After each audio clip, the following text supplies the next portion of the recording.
Professor Scully's title is Rethinking Saarinen.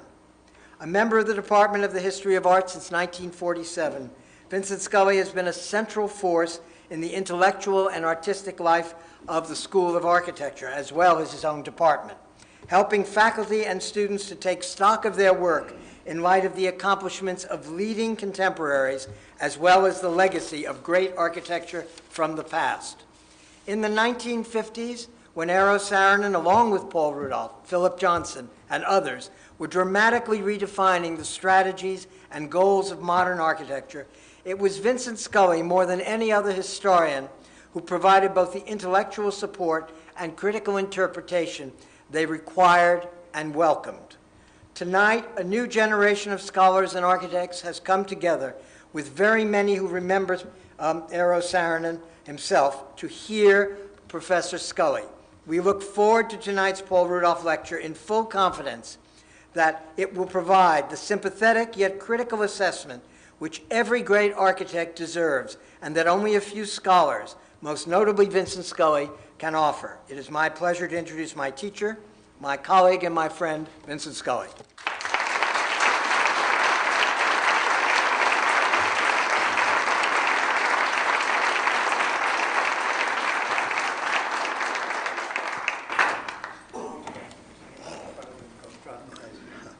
I'm very grateful, of course, for that more than kind introduction. And I'm touched by it, in fact. And I'm grateful to all the people who've helped me put this talk together from far away. I was far away, that is. Helen Chilman, Bob Stern himself in his office, Catherine Lynn, Kevin Roach, Eva Pelkona in her seminar, and the Saarinen Archive. And Saarinen's lifelong friend, Shu Bassett, once Florence Noel. But I also think of people whose intimate knowledge of Saarinen's work far surpasses my own. Caesar Pelli, Kevin Roach again, Bob Venturi, Peter Papadimitriou, and Alan Tempko, whose book of 1962 is still the best and most measured analysis of Saarinen's career, and who should ideally, I think, be here tonight instead of me. This may be true of Jane Merkel as well, who I have just learned has a book on Saarinen now in publication. And after meeting Mr. Farahawk this morning, who is making the movie and these proceedings, I'm not sure that he shouldn't be here as well. Indeed, I can't help but feel that Dean Stern, in ruthlessly manipulating my highly developed sense of guilt in order to induce me to deliver this address, was acting less as my friend than as my executioner. I am clearly cast as the villain of this international melodrama. A recent earnest study of Saarinen characterizes the criticism of some of his buildings that I wrote in the late 1960s as derisive and even hostile. I'm sorry for that my comments were taken as derisive and hostile. I won't change anything for any reason. Do you still up there? I'm talking away to. But it's true that at that time, most of us, as evangelical modernists, tended to be more categorical and exclusive in our judgments than I, for one, would be today. And at that time, I earnestly believed that the work of Kahn and Venturi offered a much better way toward a reasonable future for architecture than Saarinen's did. I saw Kahn as developing a newly integral kind of design, in contrast to what I believed then to be Saarinen's stylish packaging of forms. I learned this morning, as a matter of fact, that Manfredo Tafuri called them corporate advertising, which is pretty much what I thought at that time as well. I also came to regard Venturi's contextualism as releasing architecture from the crushing weight of the Germanic zeitgeist, to which Saarinen referred all too often. I think I wasn't entirely wrong in much of that, but times have changed, as they always do. And today, a good part of the architectural profession, liberated by the computer or unleashed by it, may well regard Eero's more spectacular shapes as heroically conceived and inadequately appreciated precursors of their own. so more sympathetic and even useful to them than Kahn's massive geometries or Venturi's contextual and semiological concerns. This may or may not be true, but some sense of it has surely played a part in inspiring this symposium, which Eero richly deserves, despite, I must say, its overblown title. He is clearly much more, at once more complex, more deeply serious, and more directly concerned with human use and meaning than I thought he was so many years ago. But I've asked myself what I can possibly contribute to his revival now. I can certainly neither defend nor disavow my remarks of 30-some years ago. I'd be a fool in the first instance and a poltroon in the second. Nor do I wish to fall, which is all too easy to do, into the trap of the American good guy who wants to make everybody happy and to speak nothing but good about the dead. Still, the twinge of guilt is there. And I beg your indulgence to read you a paragraph about Saarinen I wrote not 35, but some 5 years ago in a book about Yale architecture, which was published only last year. Sorry for its length. So by the mid-50s, Kahn was gone. It was Eero Saarinen who had Griswold's confidence. He was a graduate of Yale and a truly brilliant architect, loved and trusted by his clients in ways foreign to Kahn, who drove them crazy. His tragically short career was therefore unique, advancing rapidly from success to success like Marlowe's Tamerlane. His designs from Kennedy to Dulles, and I should have had a broader spread there, exemplified what has been called the style for the job. And each one of them evoked a brand new, knock-your-eye-out form, coupled with some equally new and spectacular structural device and functional innovation.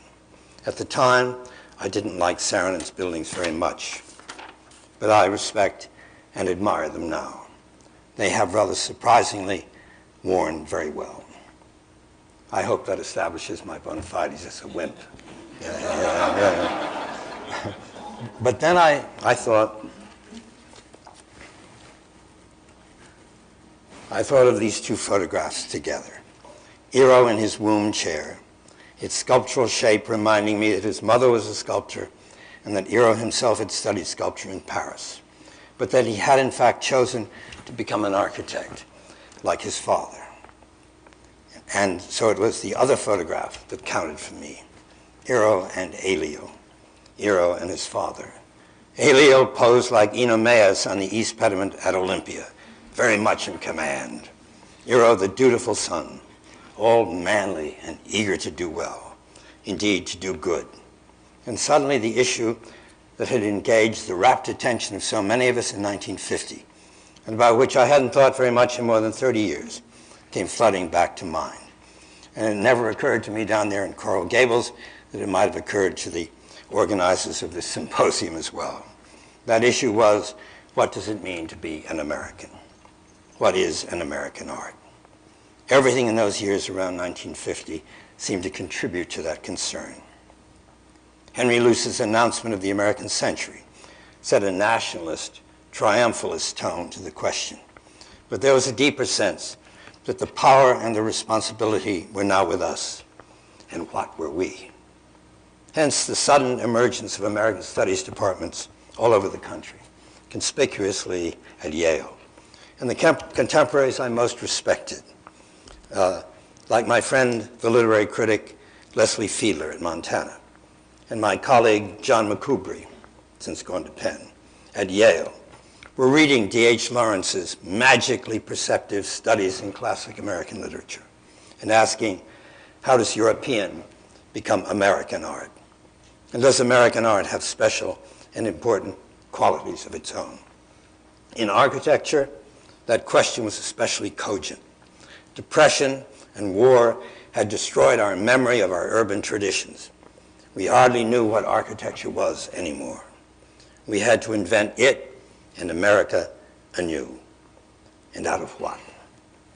Every one of the young architects working in Saarinen's office, whom we most think of as outstanding architects today, Cesar Pelli, Kevin Roach, Robert Venturi, Gunnar Berkowitz, were consciously or unconsciously involved with that question, as of course was Lou Kahn as well.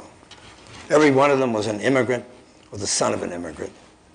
And if they, how much more Eero, whose father was a famous European architect, one who ranked high in what Hitchcock called in 1929 the new tradition in modern architecture, and whose work seemed to embody and indeed strove to reflect the very soul of his native land, of Finland, that far northern country of lakes and dark forests, high on the edge of Europe, haunted, as here in the house where Eero was brought up, by a history at once violent, but by intense folk traditions, and, as in Eilio's formidable railroad station, Helsinki, by a history at once violent, somber, and brave.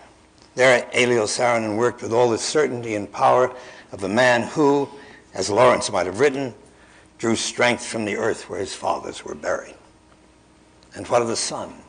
What about Eero, uprooted in America after 1923, soon at Cranbrook, where, until he was 40 years old, he worked, as he often said, in the forms of his father. And those forms remained as powerful and essentially traditional as those in Finland had been. Most of all, they built a whole campus, one of the few architectural programs in America where an entire physical environment was shaped. It was a garden city of campus neighborhoods, not only here in the boys' school, the first one, but in the Academy of Art, one of the last. And surely out of this, Eero's lifelong definition of architecture surely arose. The Prospecta of 1961 indeed published his last word on the subject when he said, "I think of architecture as the total, of man's man-made physical surroundings. It is man's total physical surroundings, outdoors and indoors." At Cranbrook, that architectural achievement survived changes of style. As by 1940, the stripped classic of the 1930s had begun to take over from the more indigenous vernacular forms. Its presence could still be felt in Eilio and Eero's first overtly modern programs together, which means projects more or less in the idiom of what Hitchcock in 1929 had called the New Pioneers, and he and Johnson in 1932 named the International Style, such as the Smithsonian of 1939 and the Tabernacle Church in Columbus of 1940. These tentative beginnings were soon focused in America by the coming of the Bauhaus to Harvard, and even more to the point for perceptive young architects, the iconic presence of Mies van der Rohe on these shores. Out of this two-pronged German invasion, the American architect also absorbed the dominant idea of the zeitgeist, which from that time onward was to qualify Eero's previous definition of architecture, sometimes seeming even to weigh it down. It was still the whole environment he believed in, but along with that, he now solemnly wrote, "Each age must create its own architecture out of its own technology, and one which is expressive of its own zeitgeist, the spirit of the time." As you all know, the concept of the zeitgeist is as old as modernism. It surfaced in Voltaire, Herder, and Hegel at the very beginning of the modern age. And from the beginning, there was a strong sense of cultural determinism involved. A style could be chosen. The zeitgeist imposed itself, a decided totalitarian slant. Herder seems to have thought of it as a mighty demon controlling us all. And Aldous Huxley, in 1933, expressed the English view, crying out, "The zeitgeist is a dismal animal, and I wish to heaven we could escape from its clutches." Whatever the case, the imperative of the zeitgeist became a canon of modernism, and something that a young architect needed enormous intelligence and originality to question. Who says what the spirit of the time is? Must it be bound by technology? In general, it was interpreted in architecture as telling the modern architect what he could not do, which was most things. Paradoxically, it also demanded that he be original as well. Certainly for Eero, who had been taught by Yale to trust his emotions and to express them in his work, it seems to have meant finding a way to do so while satisfying the stern demands of the zeitgeist as well. At his boldest, he exploited or transcended them. At his feeblest, they crippled or trivialized his work. But in the larger sense, his entire career may be seen as an instinctive attempt to break their bonds and even to escape from the conceptual grip of style itself.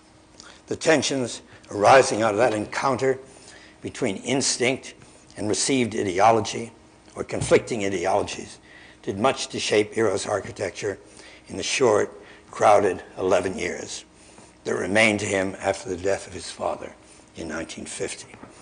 It was a decade teeming with shapes, all conceived by Eero at what amounted to the same time, and all in building together. They varied spectacularly in kind, and I think we have to say in quality. And what Eero might have learned from them at last, we cannot say. Johnson, Kahn, and the others lived on, but Eero died before most of his buildings were completed. It's a sad story, but a heroic one. In 1961, at the time of his death, Saarinen, for all his achievement, was only beginning to find his way. At first, Mies was his guide. Not the Mies of the houses, as it was for Johnson, though Saarinen did a few, but none of them as distinguished as this, but the Mies of something even more cogent, the Mies of a whole campus, of IIT, which is sort of modernized, and Cranbrook. Mies of IIT, who created, it seems to us for the first time, a symmetrical organization of space. The zeitgeist didn't allow you to do that. A really almost hauntingly reality of repetition in which great big strange shapes somehow fall into an order around a central square. And that, of course, seems to have had the basic effect on Eero when he returned to the General Motors Research Center in the 1950s, causing him to discard a much more streamlined design that he and his father had worked on in the 40s. It's lucky for him that Mies was there because, for example, the zeitgeist had forbidden symmetry to Gropius, as here at Cambridge, symmetry and the creation of simple volumes of space, because those, even as in Eero's final plan, because of the demands of the site, because those were fundamentally traditional, the way European cities had always been made, of clear volumes of space created by simple, repetitive buildings, simple, similar types, all shaping the space. One which immediately seemed a miracle of order to all of us at that time, used as we were to the asymmetrical demands of the international style. And indeed, almost immediately, Peter Blake in the Forum, I too, and others began to compare it to the Renaissance, to the first great Renaissance square, matter of fact, Piazza Annunziata in Florence. The scale, of course, is different, but we saw that same quality of something permanent, something typical, something in that sense almost beyond style, approaching the basic quality of Venturi calls almost generic architecture, the basic order within things. Now, on the other hand, you couldn't possibly say that about the General Motors Research Center. And it's Eero's, it seems to me, typically great American leap at that moment. He takes the European foot scale, the pedestrian scale, which is so important to Mies's detailing, and he blows it up to the scale of the automobile. And of course, at that time, everybody in America was entranced with the automobile. We were destroying our cities for the free passage of the automobile. We're stretching out and beginning the sprawl that we talk about so much today. And that's what this is. It's vast scale, and it demanded a rather different kind of architecture. Whereas Mies, for example, designed for an architecture that you walked by on foot. This was an architecture seen from an automobile at vast distances. So it required, for example, brighter, broader, flashier colors than Mies, where Mies would design each bay system, so you had to experience the structure. Saarinen, in a sense, fundamentally cut across all that in one big signboard of bright red, or even more typically American, in a thin, taut screen wall, which covered over all the structure there behind it. Now, in doing that, he achieved, in my view, in 1960, when I wrote an article to this effect, a place in what I called the precisionist strain in American architecture. And I cite the article not for any special value it may have, but it shows what we were worried about at that time. It seemed to me that American architecture from the very earliest days tended to clarify, simplify, and tauten and thin out the surface of the European forms. So a 17th century house shears off the frontal gables, covers over it whatever timbering may be underneath, brings the windows right up to the surface to give you a thin, taut, superficial, as it were, weather seal. And that survives changes of style right on into the 19th century, and in masonry or brick, same thing is true. The windows come tight up to the plane. The whole thing is taut, and all the details could be sliced off with a razor. And then in the 1930s, this had been encouraged by the Pont de Verre of the international style of the 1920s. And that altogether created the achievements of people like Albert Kahn in the 1930s in his wonderful factories here for American industry. And now for Eero and his very close friend, Gordon Punshaft, here at Connecticut General at almost exactly the same time, they are really, in a way, working together to make a wall that's just as thin and taut as possible. And the architectural magazines were delighted that Eero's wall could be only 2.5 inches thick, though that was soon to be surpassed. And both of them, creating that American thinness of surface, were also stretching it out. The Connecticut General brings people out of the city, gets them into the landscape, and it adds that sprawl that we talked about before. It's the American space stretching out across the whole empty landscape, and the form calls to form by reflection. It's hardly there, dematerialized across space. Now, it seems to me that all that culminates in IBM at Yorktown, where we are told, the architectural magazines crow with delight, that now the wall has gotten down to 5/16 of an inch in thickness. And Rayner Banham, the English critic at that time, not always sympathetic to any of us or to Saarinen either, nevertheless, he hails that as a fundamentally American achievement, the achievement that no English architectural office could attain, a purely American achievement in Eero's office. And Alan Temko, in his very fine book, credits what he calls a brilliant young Irish architect who'd worked with Mies. That is, of course, Kevin Roche. Now, it's interesting, though, because IBM is really much more than that. It's kind of an archetype showing you what it's all about. Sorry. You come by auto. You go through the landscape. You come at it from behind. You park. Then you go forward. It's all opening out into an arc. You go forward into a courtyard, which is all masonry. And that masonry continues to enclose the laboratories inside. And it only gives way just a few feet behind that consistent wall of glass on the other side. And there's a corridor that's complete inside it. And it opens to the vastness. It opens to the void and gives nothing but that reflective surface to it. Now, in a sense, that's exactly happened in Versailles.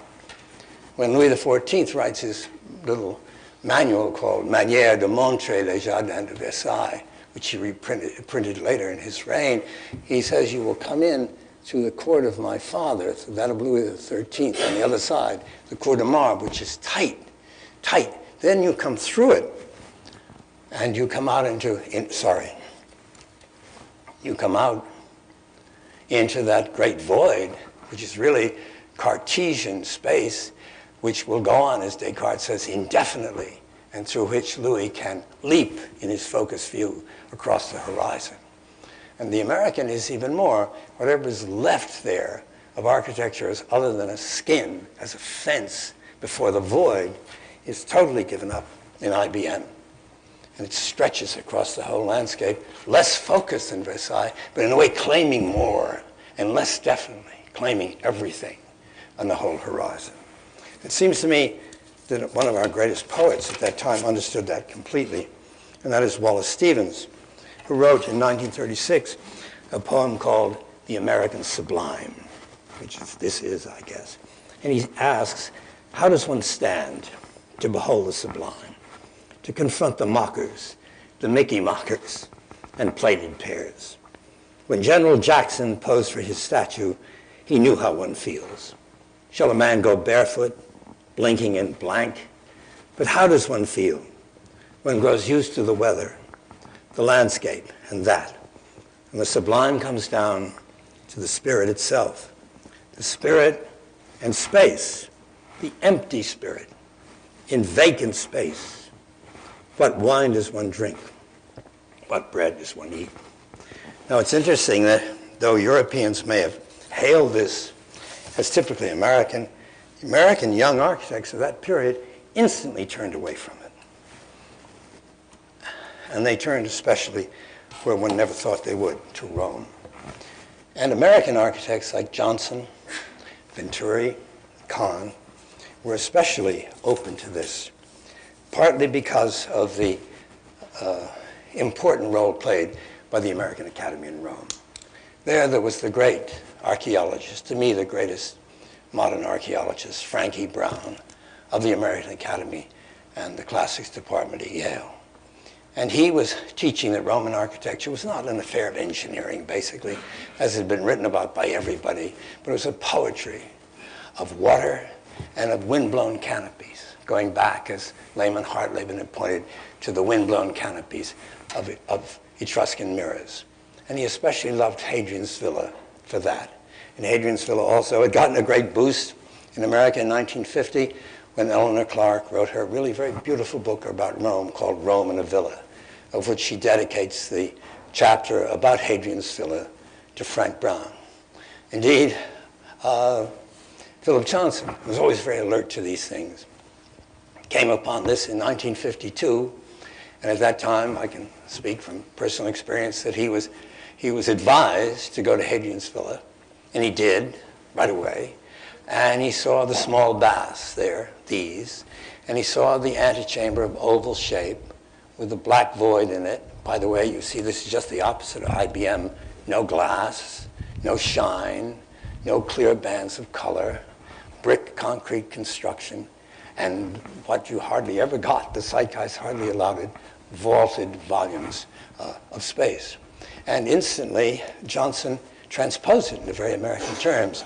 He takes the oval and its void, he turns it into the entrance of the synagogue in Portchester, immediately thereafter, and inside there are the windblown vaults in Johnson's terms.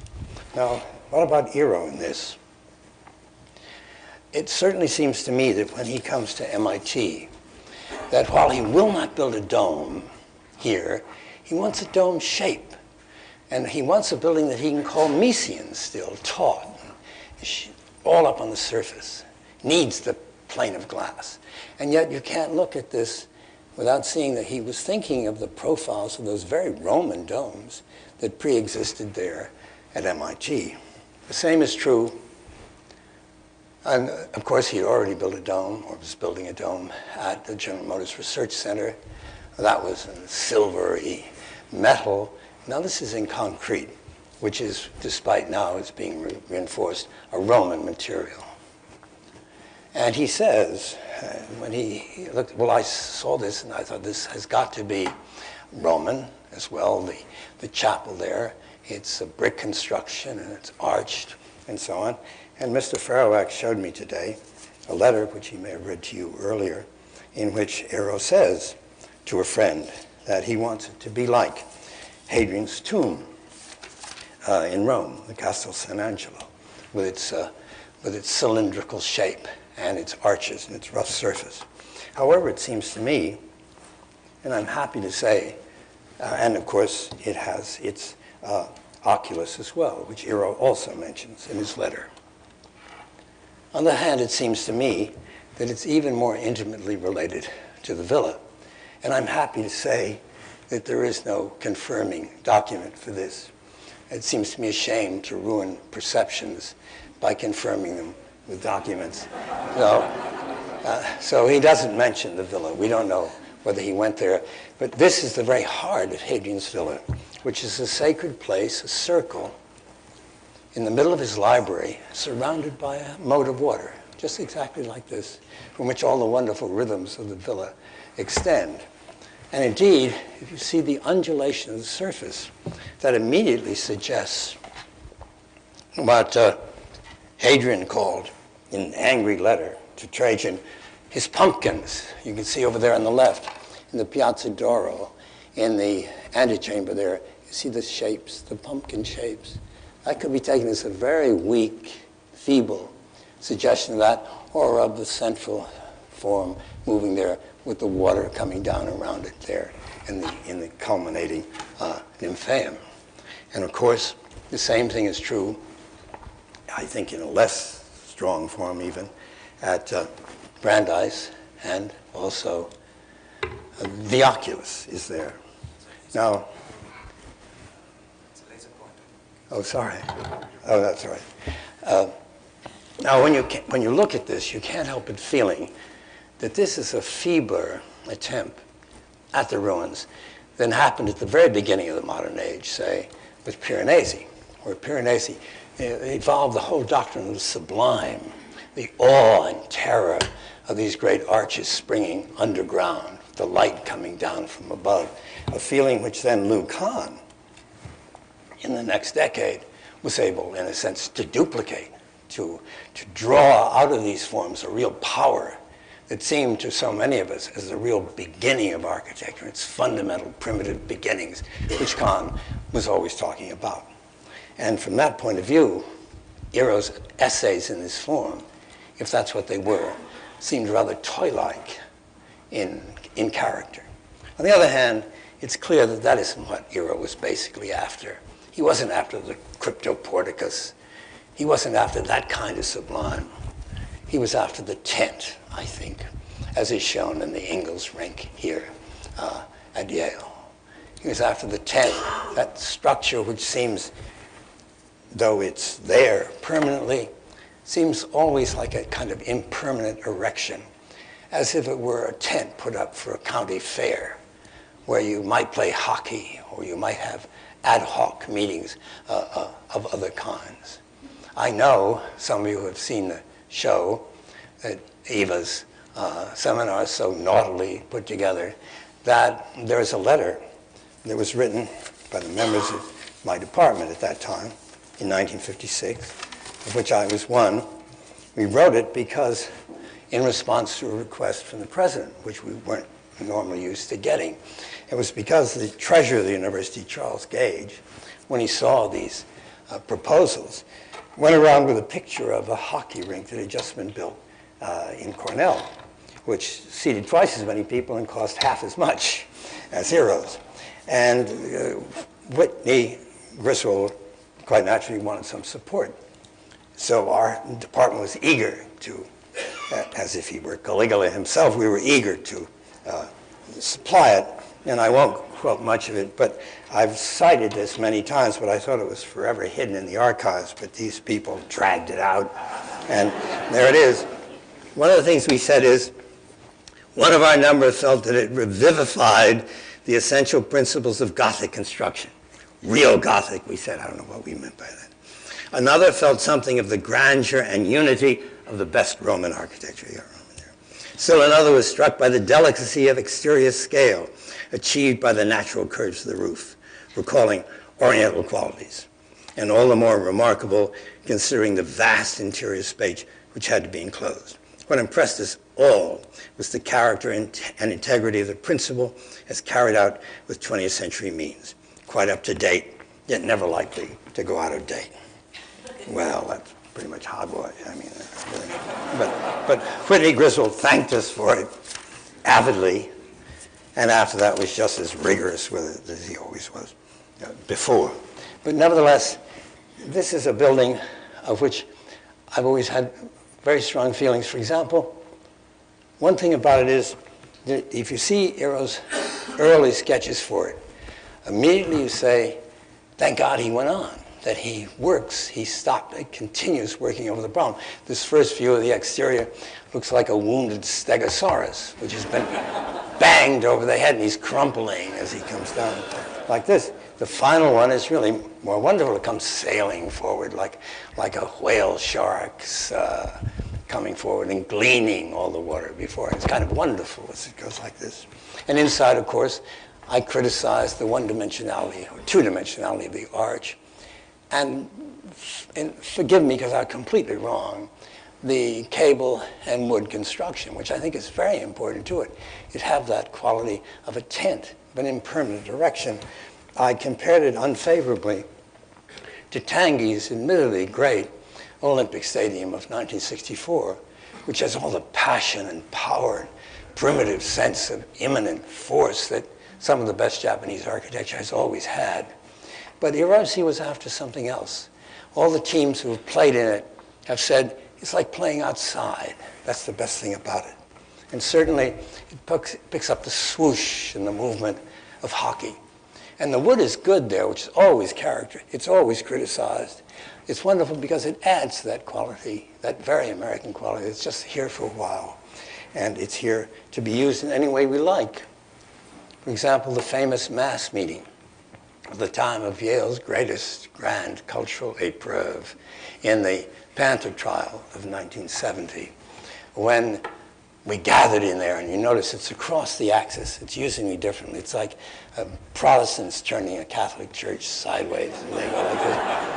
And I remember we were there full of revolutionary enthusiasm, which was considerably dampened when one of the freed Black Panthers, freed from a contempt of court decision in New Haven, advised us to go get guns and go out and shoot the police. There was kind of a chill that went over the whole audience at that time.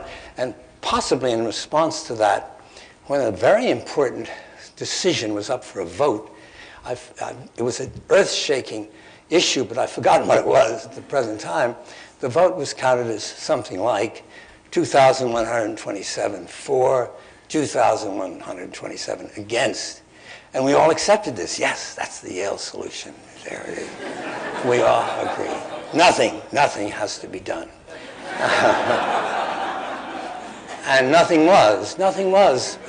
Really good things came out of this. The decision to open the campus to all the demonstrators who were converging upon us from all over the United States and whom we were told going to trash us.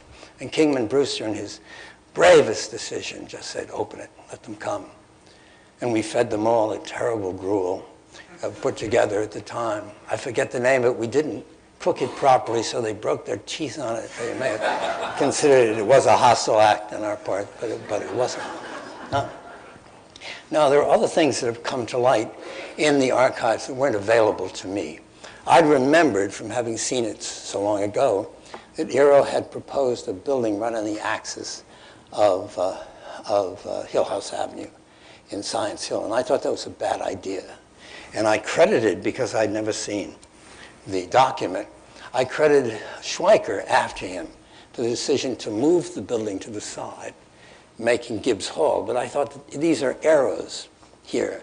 Eero really almost designed Gibbs Hall himself and apparently made the decision to put it to one side so that Johnson later could make the right decision too and keep his to the left of the summit so the axis of the street could go and the summit could remain open for its view of East Rock there beyond it. Also, other proposals for the campus have come to light. Now, Alan Plattis is going to talk about these tomorrow, so I'll only note them, but he says I can do so because he's talking about others as well. The cross campus by Eero over there in the middle bottom seemed to me much less generous, much less sympathetic than Rogers's wider and more easily articulated forms. I feared also what that tower was going to look like. The whole thing seemed very tight down here. Even worse from my point of view was something I'd never seen before. It was Eero's proposal to how to complete Hewitt Quadrangle, Beinecke Plaza. It seemed to me this was the worst possible way. not only being a very banal surface to complete it with, but also being too wide and pushed too far up against the law school, thereby crowding it and causing me, when I saw it recently, to say the only good word I've ever said in my life about Bunchausen-Beinecke, which is that Beinecke, you see, stays away, allows the natural boundaries of that space to shape themselves, and remains an object within it. Now, whatever the case, none of these, I think, perhaps fortunately, were built, but the very best one, of course, was. And those were Styles and Morse colleges. And they're the contextual intensity, which I think is rather feeble over here on the right, was really the determinant of the design, because the whole point was that these were going to go between the graduate school and the gym. Rogers Graduate School Tower and the more than Maya mass of John Russell Pope's gym over there. And Eero's towers were all studied very carefully to relate to those, to be part of those. And it's the Eero who said, I believe very strongly that the single building must be carefully related to the whole in outdoor spaces it creates. The total environment is more important than the single building. However, Rayner Banham didn't like them very much. And it caused him to say that this was an advanced case of that mania for the picturesque, which causes an increasing number of returning Europeans to say, Yale is a very sick place. Which I think is really wonderful, but that's what he said. Now, whatever his reasons for that, and I assume he really did dislike these, though he disliked us for other reasons as well, I think he didn't understand what was going on here at all. He would, of course, if he'd realized that they're related to a picturesque view of Italian hill towns, which all his offices always said they are, he would have been even more disturbed. But of course, that was what Louis Kahn, and this is a drawing by Kahn. I don't have any drawing by Saarinen, though I've heard he'd done them, of San Gimignano. Kahn was basing his final forms of the Richards laboratories in Pennsylvania on exactly the same model at exactly the same time, and I'll revert to that theme in a minute. But what Banham didn't credit is the wonderful plan, the beautiful classical clarity of the plan. One might question the model that's chosen, where the two colleges, where you see the big dining halls that meet there in the center, are lower than the rest of the space. And it's been mentioned to me by people in the office that the idea of the Campo of Siena was in mind. But beyond that, there's the wonderful hemicycle that beyond this street in the middle that opens to the gym. But even more is the passion Eero had to correct, if he could, the one big fault in Rogers colleges, from my point of view, which is the fact that they are completely fortified quadrangles which close New Haven out. You cannot go through it. And I suppose as a New Havener myself, that moved me especially. Matter of fact, my home room in Hill House High School, and the sad thing about this is that there was a high school there, high school over there, and a high school over here, all right in the center of town and close to Yale, and then they were moved out later. But my homeroom in my high school was exactly in space where my bedroom was when I was master at Morse College. And it was exactly the same view there of the graduate school that I had. So Saarinen opens up that quadrangle on diagonal and wants to allow people to come through all the way. And then, of course, he dies before it's finished. And Building and Grounds and the Yale authorities demand that gates be put in. And Aline Saarinen, his widow, fought them tooth and nail. And finally, they agreed that the gates would be installed, but they would never be closed. And of course, soon they came to be closed all the time. When I was master, they had to be locked, and they still are today. And it's a tragic statement about the relation of Yale to New Haven over the years. On the other hand, there are things about it, for example, that were a problem. At the time, critics were delighted that they were all single rooms and they're all different shapes. But in fact, Eero, by jettisoning what was an ancient Yale tradition, going back there on the far left to Colonel John Trumbull's first drawings for Yale's wonderful brick row. These drawings are of 1791. Initiate that system of one study and 2 bedrooms. And that proved, that go on, and Rogers used that as well, basically. And that, when we had to double up people in these colleges in the early 1970s, if you could double up there, but we had a terrible time trying to do it here. It never really worked. Another thing more serious was that all the old colleges had wonderful common rooms, which were adjacent to the dining room and were flooded with light. But Eero wouldn't have that. I suspect because he didn't want another large area of glass in the masses, but he didn't want that at all. Instead, he substituted something that he called butteries, which were, in fact, horrid basement rumpus rooms, hardly lighted, and incapable of any kind of intelligent use. And when I was master, we worked, and they did over in Styles, do anything to make those things work. Eero had gotten the idea, this is when I talked about whammo, functional innovations, from an obscure notice that was in the archives, which was dug out by Leslie Baer when we were working on the book, which says that in Connecticut Hall, at a very early date, they had a kind of sutler's store where students could buy commissary items, and that was abolished in 1817. And here's Eero reviving it, but it never worked for that purpose. It really never worked at all. Then the other issue that came up was the issue of the structure that was used here. The structure which in the end came looking a little bit like adobe, but in which was supposed to be gritty, big pieces of masonry in concrete. Now, there was a lot of criticism of that. Kahn, at the same time, when he was building his towers, didn't really think about the context, I don't think, basically.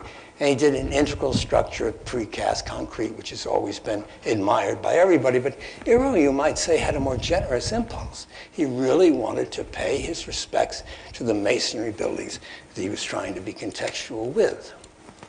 And he had an idea that you could hit the concrete with strong hydraulic jet or something and have a very gritty effect, like this, eventually. But it didn't work out that way. It didn't take it off, and it remained this way. Banham, again, had something to say. He said, "It is difficult to imagine a more cheap and nasty way of trying to style up concrete to look like something more romantic." Well, I only quote Banham to show that I'm not the only one who was mean and awful in those days. Some were even more hostile than I was. But there is this problem. If he feels the old masonry is good and he has to inflect toward it, then why change it? What's the point? Is this model, if you look at it on the Campo, and the way the kind of block structure makes it be, is it really better? Would you really rather be there than in Brantford College, in Harkness Quadrangle, Rogers' greatest college? Is there any point in changing? Why not do it that way? And of course, Eero would say, on the one hand, the zeitgeist doesn't permit it. That's the other side of Eero, the zeitgeist. He would cite economic reasons, and maybe there were some, but the basic reason, as people have said to me too who are close to it, was the spirit of the time. It had to be something new. So you ask, is it worth it? When I was made master by Kingman Brewster in 1969, it's a wonderful period just when the girls were coming in, and Panther Weekend was only a year away. He didn't tell me which college he was going to appoint me to. And I knew that Berkeley was open, and Brantford was open, and Morse was open. And I went around and looked at them, and though I was convinced, marinated in modernism at that time, I thought, I'd rather be in Brantford. It's really a much more agreeable environment. Now, of course, there are critics today who say the modern age should be tough, it should be hard.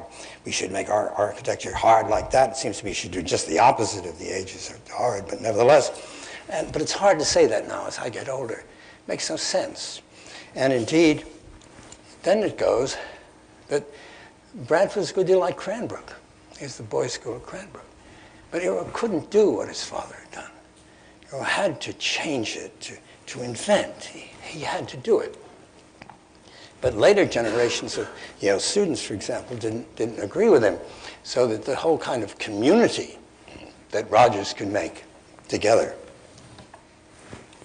was what really struck people on this campus, like Andras Dwani and Elizabeth Plater-Zyberg here in the early 70s from Princeton, and much more moved by Rogers than by Saarinen or by Rudolph or Kahn either, I think, from that point of view, the sense that you make a community by a fundamental contextualism in which you're not afraid of the basic vernacular traditions and the basic vernacular forms. On the other hand, you say, but that's Eero's idea. Eero is the contextualist. He wants to do it, but he's held back right at the point. He just says there's something that won't permit it all the way.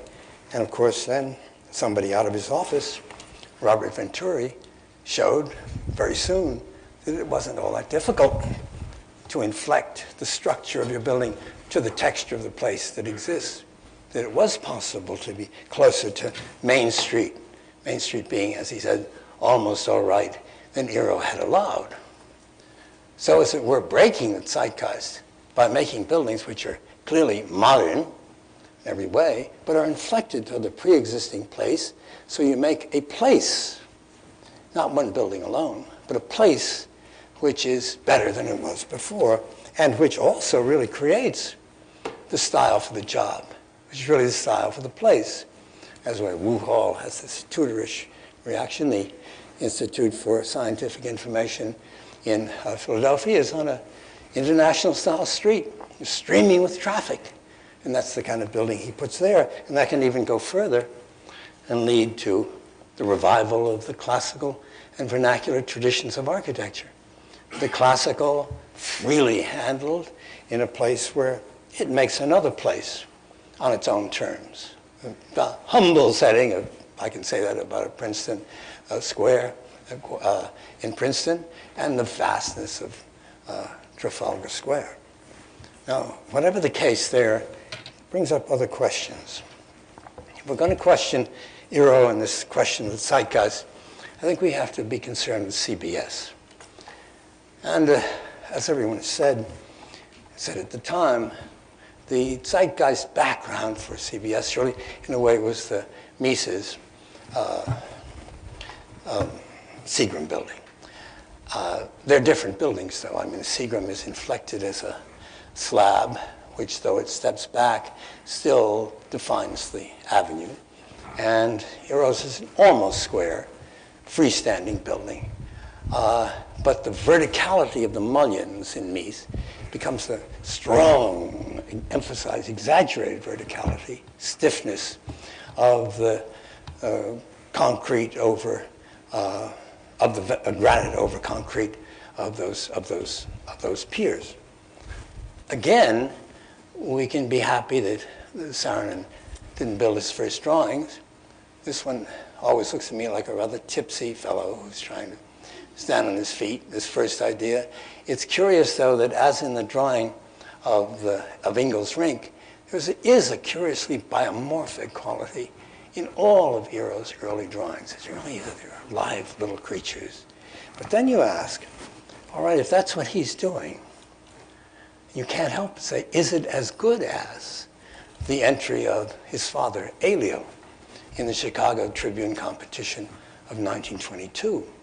And the more you look at it, the more you say, Eero's form is one that's lifting and burgeoning and rising upward and setting back and feathering its edge and rising to the sky like a work of nature itself, in comparison with which CBS is a dried stick, a sterile stick that you feel would break halfway through. Louis Sullivan had said the same thing in 1922. Louis Sullivan, whose skyscrapers were very different from Elio's.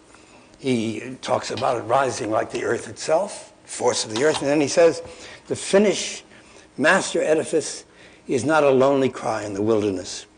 It is a voice, here Sullivan is, that is, luscious.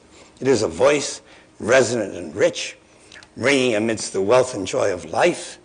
In utterance sublime and melodious, it prophesies a time to come And not so far away, when the wretched and the yearning, the sordid and the fierce, shall escape the bondage and the mania of fixed ideas. Now, here's the fixed idea of the zeitgeist. And it was that he couldn't possibly, never occurred to him, to build this. If it had been built, I'll warrant it would be an icon of New York right now. It would have appeared in Rem Koolhaas's Delirious New York, swimming with the other great skyscrapers of the period in the water around Manhattan. But it couldn't do that because it wasn't permitted anymore to have masonry like that, or setbacks like that, or sculptural mass of that kind. And indeed, too, even more so because it's not unconnected with Rogers' work. If you take the great colossal figures that are up there rising to the top, you find that similar ones appear in Harkness Tower, in much maligned Harkness Tower, published to considerable acclaim in 1920, both of them stepping back, both of them feathering the edge, both of them rising into the sky. Whatever the case, Eero's entry, though it lost in Chicago, came to dominate New York. It won in New York, and it won over its rival, who had been beaten, Raymond Hood, who beat Saarinen in the Tribune building. But immediately that same year, in 1922, that he won in Chicago, he adapted Saarinen's design very closely and became a close friend of Saarinen in his Radiator building in New York. And indeed, Saarinen's design, with other incremental ideas, created the great mountain-massed, feather-edged skyscrapers of New York. But of course, after the war, none of those could be available to modern architects because they were built of masonry and they were heavy, and nobody of Eero's people that I know has been more consistent about the sense of the zeitgeist demanding thin surfaces in modern tall buildings as Cesar Pelli. But what Pelli learned to do was to build a mountain out of glass, as he did, and then to use it then to mediate between the intractable towers of the World Trade Center and the older skyscrapers from New York, indeed, to drag the new towers into a similar pyramidal relationship that the old skyscrapers from New York had had. And Pelli, of course, says very touchingly, I designed them as around a mountain, and now the mountain is gone. But when the mountain is gone, those buildings, with their robust force, that, as Paul Goldberger once said, shape the void and allows Libeskind's buildings to rear back and mourn and gesticulate around the site. And of course, all that is much more the emotion of Elio than it is what Saarinen had been able to express so far, as are, of course, Pelli's towers, his mountains, his Muslim mountains, his minarets at Kuala Lumpur. Now, what about Eero? Eero, for a while, of course, there when he was at Yale, say in the early 30s, was full of the old excitement of the skyscraper. And I thank Rosamund Fletcher for getting this photograph for me, drawings that he did at that time. Apparently he won honorable mention at the time, full of that kind of excitement that was in the Harold Lloyd movies of the period, where Lloyd would crawl around on clocks like that, and the hand would go down, he'd drop, and you're looking. The terror, the excitement of the skyscraper. Even more, this drawing where Eero really makes you feel the power of the earth that Sullivan hailed in Saarinen's design over there. You feel it yeasty, you feel it moving, you feel the power. And yet, of course, he had to give up all that. He had to change, he had to do something else. And I wonder if that isn't in part a kind of semi-explanation of the unevenness of his work, where trying to be just the opposite of these mountainous forms, he could become trivial, fidgety, as in Chicago, in the law school there, or trying to be inventive. The idea of a girls' dormitory as a fortification behind an enormous moat, and with this really ridiculous fenestration, would make you feel it would have been better not to be done really wrong. Perhaps worst of all, the American embassy in Grosvenor Square, where it's hard not to agree with what the English architect said about it then, when Peter Smithson said it's frozen and pompous and not really a proper expression of the great democratic republic for which it's supposed to stand, with its rather odious details, some of them imitating fortifications, and its rancid associations. Rancid not because they're classic, because they aren't very much that, but because they're loutish. They're at once, as Banham said, crude and fidgety, as it were, at the same time. But one thinks at exactly the same time, you see, rather similar partie of building here, how beautiful Moline is, how beautifully sited, how wonderfully, eloquently detailed in a typical sort of American stick-style skeleton of steel members, from a building that always moved me very much, and which, heretically, from a contextual point of view, I would rather see as an embodiment of America on Grosvenor Square than the embassy as we see it there today. But again, though, as with Rome, this wasn't Elio's forte.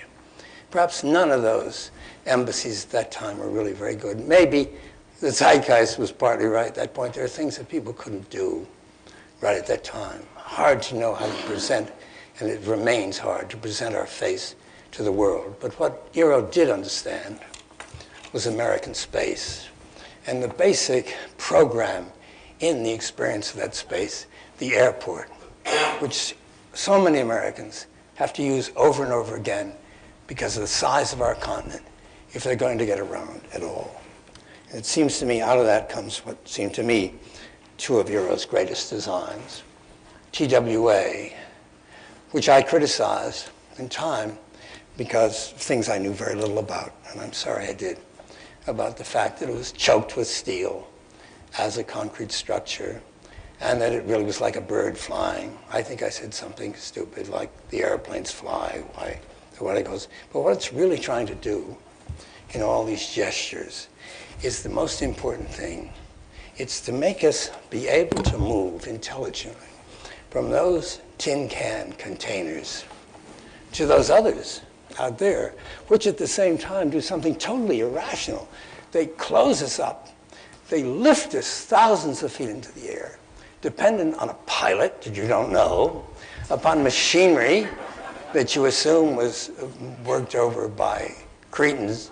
You don't know, anything could happen at any time. We do it all the time. And it's irrational. The bravest hero of the Middle Ages wouldn't get on one of those things. Do it for anything. You can understand. And everything about this is to say, you can do it. Not only to make it simple and right, and to tell you even in the beginning it's going to be great out there, but also in the most wonderful way to bring you out through it, to bring you across the bridges and out as conveniently as possible into space. And out of that simple movement came, it seemed to me, Eero's most beautiful drawings. This is a drawing of the upper section inside there. And it's wonderful. Hugh Bassett told me that Eero could draw equally well with both hands. And I can remember Louis Kahn standing in front of a blackboard and drawing absolutely symmetrical arabesques. And this is what this is Beaux-Arts drawing. And it's really very best. That's exactly what it is. Symmetrical, classical, and right off the center of somebody who really had been taught to draw. And then also on the first level, to bring you through, to show you the field, and then to lead you as gently as possible out to the plains. Everything about it from the moment you get in says, go forward, have heart, it's possible. And you go up the stairs there, and when you get up there, you see your destiny. You see the void. That's where you have to go. And then to get to it, and Temco felt that the original idea not to have them enclosed, but I'm told they were always enclosed. I'm not sure what the answer is at present, or as he had it organized before. Of course, the whole thing got ruined by the change and the bigness of everything and so on. At the present time, you go through a kind of, what Jung would have called a death and resurrection experience. You see it, you fear it a little, you go through it, and then it's not so bad. There you are. And it's fascinating, too, because out of this secular act of faith that so many Americans make so often in their lives, Eero really makes a sacrament. He makes a ritual, which is sacramental. And the first time I flew out of it, which was, I'm sorry to say, long after Eero's death, I thanked his shade and asked its pardon for my blindness. The same is true of Dulles. What I said about it is true. There's your knock your eye out shape. There's your knock your eye out structural innovation. Again, a tent. Here's your knock your eye out functional innovation. The people movers, the mobile transports that took you out there on the left-hand side, brought you to the plane. Admittedly, I should never have called them Africa Corps troop carriers. That was much too far. I think I did it because I'd seen this photograph of this one apparently mangling this little airplane. But how wonderful it is. It's a temple. And it's a great thing. It's a temple. If you were thinking of this, you say, I want to lead them through, I want to take them to the plane, you'd probably start them at the low end. I would probably. And there's this guy. No, better. You come to it. He says, here it is. It's a noble and important thing. But then he gentles you, takes it down, and lifts it less out to the sky, out to that one great tower that he builds there, out in the empty space. And it is a temple, the first one. I criticized the detail on the top. I said I thought it looked tentative. Now, such is the quality of associationism and long association now, and affection for Saarinen. I see it as a temple. I see it almost as triglyphs up there at the top. And then inside, it comes down, it takes you out. I criticized the drain at the time. I regret it, but I'm willing to leave it there because the final piers surge forward, and then there are the carriers, and they take you out to the plane, and they're once more triumphant. You're in the sky. And of course, out of that sky came Eero's ultimate memorial, which is the Jefferson Memorial Arch in St. Louis. I say ultimate, but of course, the story about this is really a terrible story. There is the competition, I think it was 1946, and word came to the house that Yale had won it. And it wasn't for some time, I think the next day, the word came it wasn't he, it was his son. It was Eero. Talk about Oedipus. Talk about this moment when all of a sudden the son is liberated. In a curious way, it's his image of liberation too, as he finally has it built after his death. In fact, it always reminds me of these paintings by George Caleb Bingham in the middle of the 19th century on these same rivers, the Mississippi, and just up above the Missouri flowing into it, where you have, as here on the right, you have the old classical world, the classical building down below. As over here, you have a typically Poussiniste classical organization, out of which the American roustabout jumps into the empty sky, like this. And that's what Eero's does over here. And on the other hand, it doesn't bother me very much that hostile critics at the time said it was a good deal like Quaroni's proposal for Mussolini's Aware of 1942. I really don't care much about that. His arch is much thicker at the base anyway than Eero's elegant silver leap, but it's in a different place. This is not on the Tiber, but on the vast Mississippi. And indeed, it should be seen here, and of course it frames the West, everything that's out beyond it. We see it normally in a photograph from here. I'm glad to say one thing I can say for that in that poster about the exhibition is had a photograph I wish I had of the view on the left, where finally you get over in East St. Louis, where nobody ever goes, I guess, and looks back. And now you see it. Here you have to say it frames the West, but you're really looking east. But you really are supposed to look from the east, like this, to the west. And there's the city, and it frames the city. And the city itself arcs out toward the whole of the Louisiana Purchase, which was Jefferson's opening of America to the whole continent. And the city, too, is right at the place just below where the waters of the Missouri and the Mississippi first flow together. And the city itself has suburbs named Florissant, Spanish Lake, Crèvecoeur, which really is remembering there what Stephen Vincent Benet, in his epic poem John Brown's Body, in 1928, called the black-robed priests who broke their hearts in vain to make you God in France or God in Spain. And these were supplanted, he said, by what he called the homesick men who begot high cheekbone things. And that, of course, is Jefferson, as he made the French sculptor Houdon see him in 1789 as an American frontiersman, tall, lean, lanky, lantern-jawed, with a wry wit and eyes crinkled against the sun as he looks across a whole new world. Of course, it was Jefferson whose vision made continental America. And what Benet went on to say about him can stand to memorialize Eero as well. It was his vision too. As a matter of fact, it was the vision for which he abandoned the forms of his father. Memorialize him and the other young immigrants who worked beside him. And Benet wrote, "The homesick men begot high cheekbone things, whose wit was whittled with a different sound, and Thames and all the rivers of the kings ran into Mississippi and were drowned." Thank you.